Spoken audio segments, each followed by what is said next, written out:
Happening now, people from across the country are in St. Louis to honor a civil rights icon. Frankie Muse Freeman died last week at the age of 101. Tonight, she is lying in repose at the Missouri History Museum. 5 on Your Side's Jenna Barnes is live there now, where people are remembering her legacy. Jenna? And what a legacy it is, Art. We are starting to see people arrive for this viewing. We're expecting to see Frankie Muse Freeman's family, her friends, the leaders she helped create, as people remember the impact she had on civil rights, not just here in St. Louis, but nationwide.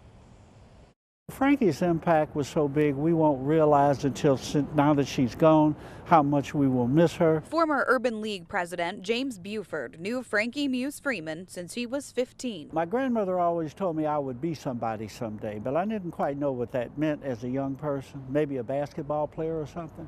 But when I laid eyes on Frankie and I met her, I said, this is somebody I'd like to be like. She was a mentor and a role model for him and countless others. She didn't just lead, she created leaders, such as myself. That will be her legacy.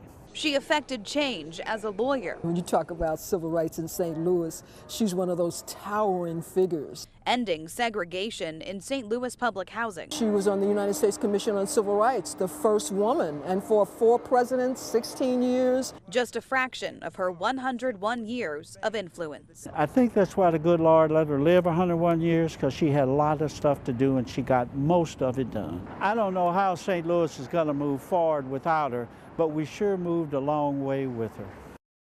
And Buford told me Freeman was working, advising people right up until Christmas. Even as her health was failing, she was still shaping future leaders right up until the end of her life. Art. Jenna, thank you. Frankie Muse Freeman's funeral is tomorrow morning. It is at 9:30 at Washington Tabernacle Missionary Baptist Church. That was Frankie's church.